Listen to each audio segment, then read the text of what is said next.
personal. It's personal between me and you, and I'm going to do you some serious harm, you big stiff idiot.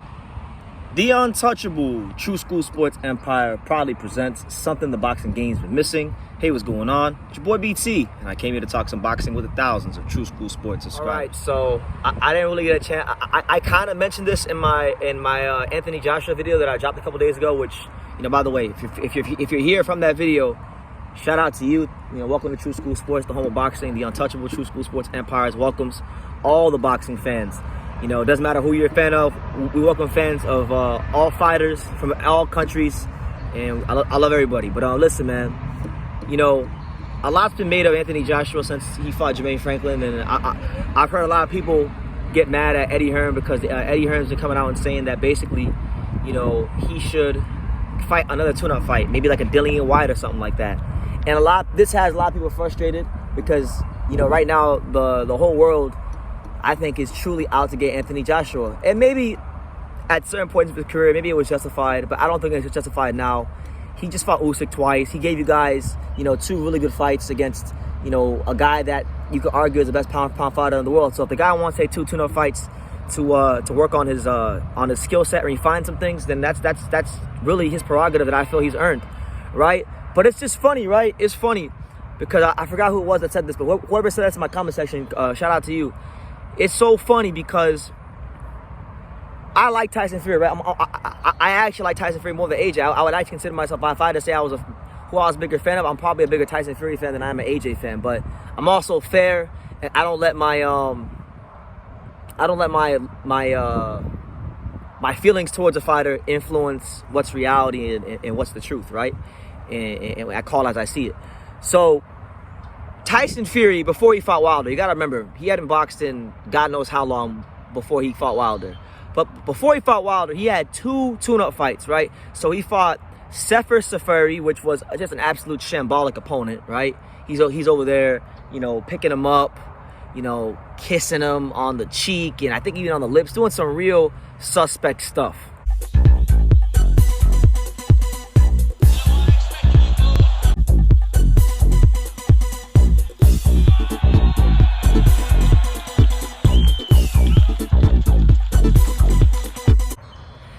Then he fought Francisco Pianeta, which is another, you know, cannon fodder type of opponent. Then he fought Wilder, right? And even with that preparation, a lot of people still didn't think it was enough for Fury, right? Then after he fights Wilder, he signed a deal with ESPN, which I thought was smart because, you know, he was able to make the fight bigger and whatnot. It was a smart business move, but we're talking about the boxing side of things. He signed the contract with ESPN. He then decides that he's going to fight Tom Schwartz because Tom Schwartz was one of these random guys who, by maneuvering and good management, had gotten himself all the way to become the #2 contender in the WBO, right? He fights Tom Schwartz in a glorified showcase on ESPN, beats the brakes off him, stops him in like 2 rounds. Then he fights Otto Wallin, which is really, you know, and mind you, when he fought Otto Wallin wasn't even considered to be a legitimate real opponent, a legitimate real threat, or nothing like that. In fact, I remember being on here and literally like criticizing the fight myself. Say I was wrong, but come on, Fury. Otto Wallin, that's the best y'all could do. There's a million people, there's tons of heavyweights on this earth, and Otto Wallin is the best you can do. I'm very disappointed. I'm very, very disappointed, and now it's now the genesis of the Tyson Fury witness protection program. So Otto Wallin wasn't this killer, or wasn't this, like, you know, he wasn't one of the better heavyweights out there at the time when Fury fought him. So really, for going by just general public and general consensus going into the fight, he fought 4 cans. And he sandwiched them around fighting Deontay Wilder the first time and the second time, right? So with that being said, where is this ridiculous double standard coming from? Anthony Joshua has been fighting top guys since, you know, long ago, like 2017. You know, he fought Vladimir Klitschko in like his 16th or 17th pro fight. Now, people like to have revisionist history and hindsight as always 2020, but I mean, I don't give a damn who you are. You fight a guy like Vladimir Klitschko. I don't care if Vladimir Klitschko's 40 or 41. He's still Vladimir Klitschko. He still has the IQ, and that was a hungry Klitschko. You gotta remember, Klitschko was pissed off going into the fight because Tyson Fury pulled out of the rematch. So he was a motivated Klitschko. It's not like he fought Klitschko when Klitschko had reigned for a long time and he was fighting Fury after defending the belt for like damn near a decade, 8-9 years or however long it was straight. He fought a hungry Klitschko who knew it was his last chance. And anybody who knows anything about boxing and the psychology of boxing or just the psychology of life knows that a desperate person is a dangerous person. It's a hungry person. You see what I'm saying? So that's what he got. He got a desperate, hungry Klitschko, and he had to grind that one out. So with that being said, there really shouldn't be any criticism of Anthony Joshua wanting to fight another tune-up. Like, I want to fight Filip Hrgović, right? But if he doesn't fight Filip Hrgović and he fights Dillian Whyte because he wants to get another camp in with Derek James, another chance to, implement those ideas with Derek James, then I feel like that's perfectly fine and just, because you can't criticize a guy who just fought Alexander Usyk twice. Tyson Fury won't even get in the ring with Alexander Usyk once.